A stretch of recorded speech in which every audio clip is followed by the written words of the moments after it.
Yo, what's up guys? Jesse Laflair here from Laflairparkour and Team Tempest. Today we are doing a tutorial on the Lache, how to swing from one bar to the other. I don't know if you can tell, a little backlit, rocking this full beard. Just got to work on a sweet movie. Something to do with the numbers 300. But check it out, this is what a Lache looks like.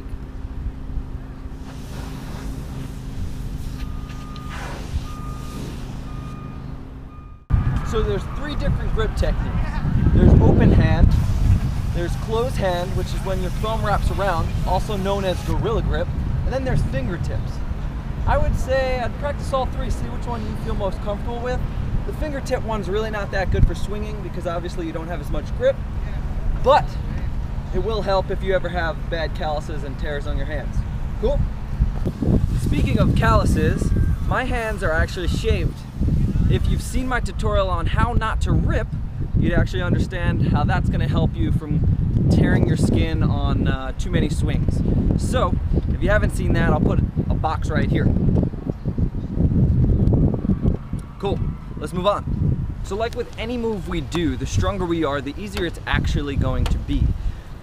This move involves a lot of core strength, okay? So we're going to talk about two major positions while swinging, and those are hollow, all right?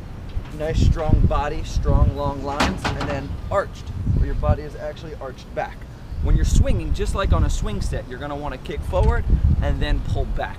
Once you're on the bar and you figured out what grip you wanna start off with, just try to get your body to start moving. One of the biggest mistakes that happens is people try to do too much with their arms and their body is too loose. If I'm loose and bending at my hips, I'll never go anywhere, okay? Just like on a trampoline, the stronger your body is, the more bounce will actually follow through your body. So be strong. Kick forward, pull back. This is where your core comes in. Once we start, we can go hollow, arched, hollow, arched. Think about kicking your toes at the bottom like as if there's a soccer ball. Kick, pull. Hold it nice and long, pull. Okay? Get that swing going.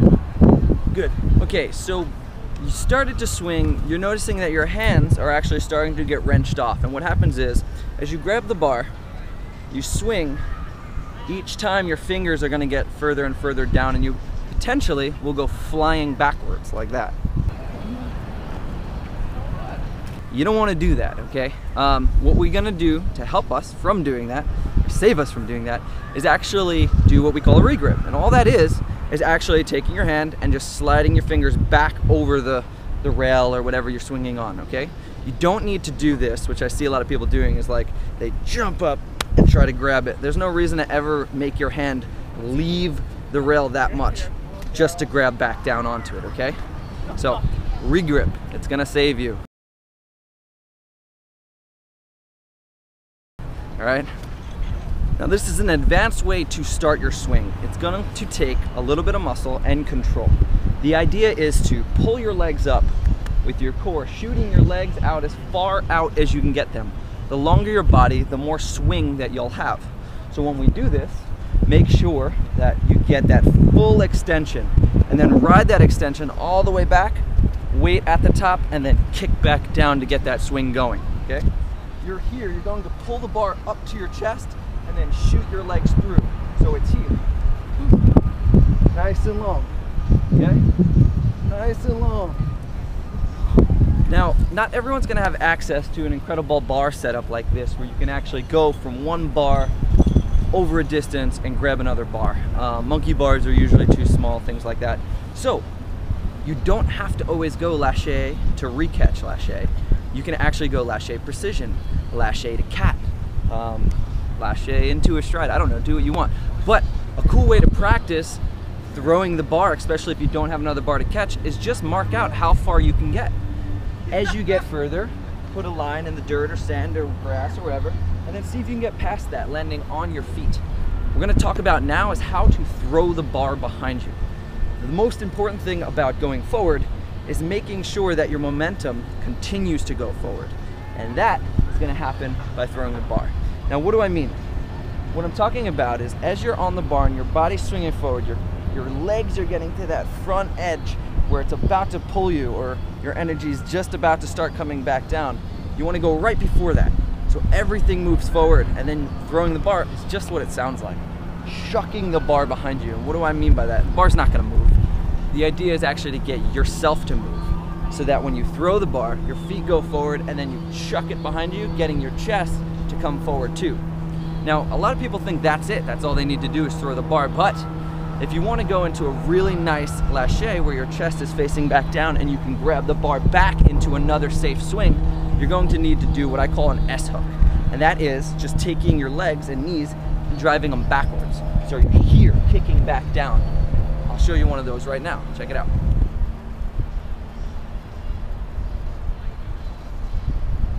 Shut the bar. That's it. So these bars are even a little too small for me, so I can dial it down a little bit to exaggerate that S hook, or instead of just going too far into the bar, I can actually take that energy and put it into height. Now I can actually take that lache up higher and then catch. So let's see one of those nice and high.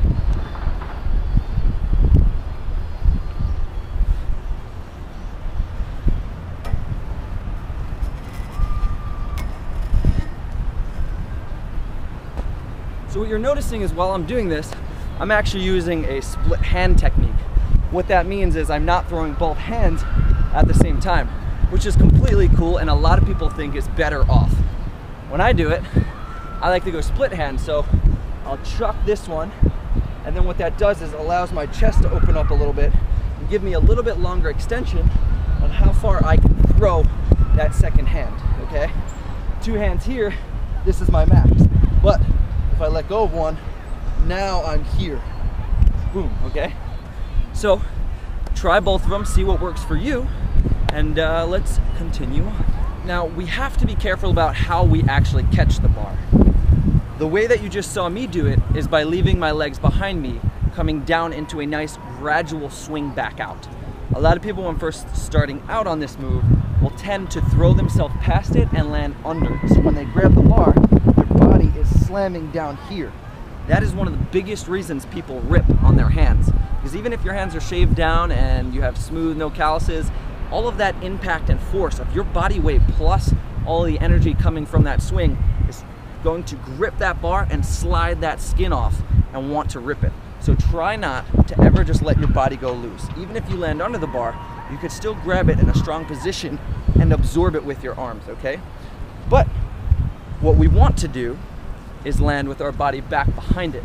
So now when I grab that bar, I am in a position where my energy can continue out through my swing. Does that make sense? I hope so. So let's look at one nice landing from this angle.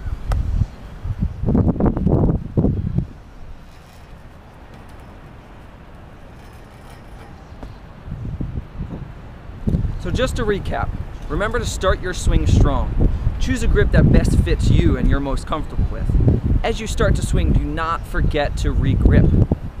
After re-gripping and getting your swing, you're going hollow, backwards, arched forwards, really driving those hips forwards, and then riding. Wait until you get to the top, start to come down, then drive those heels back.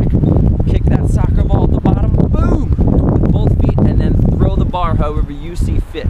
Both hands or one, but remember to chuck it as hard as you can because that is going to keep your momentum going forward and get your chest to go up and over your feet. As that's happening, give it a little bit of an S hook, drive those heels back and let your body start to go into a falling, facing the ground position as you grab that next bar. If you fall, remember you can always roll out. Tap those feet down and push into that safety roll, a PK roll. Have a tutorial for that as well, but I hope you know how to do that by now. So that is it. Let's check out some other angles. Thank you for watching. Please subscribe, like, share, do what you gotta do. Jesse Laflair from Laflairparkour and Team Tempest. Peace out, guys.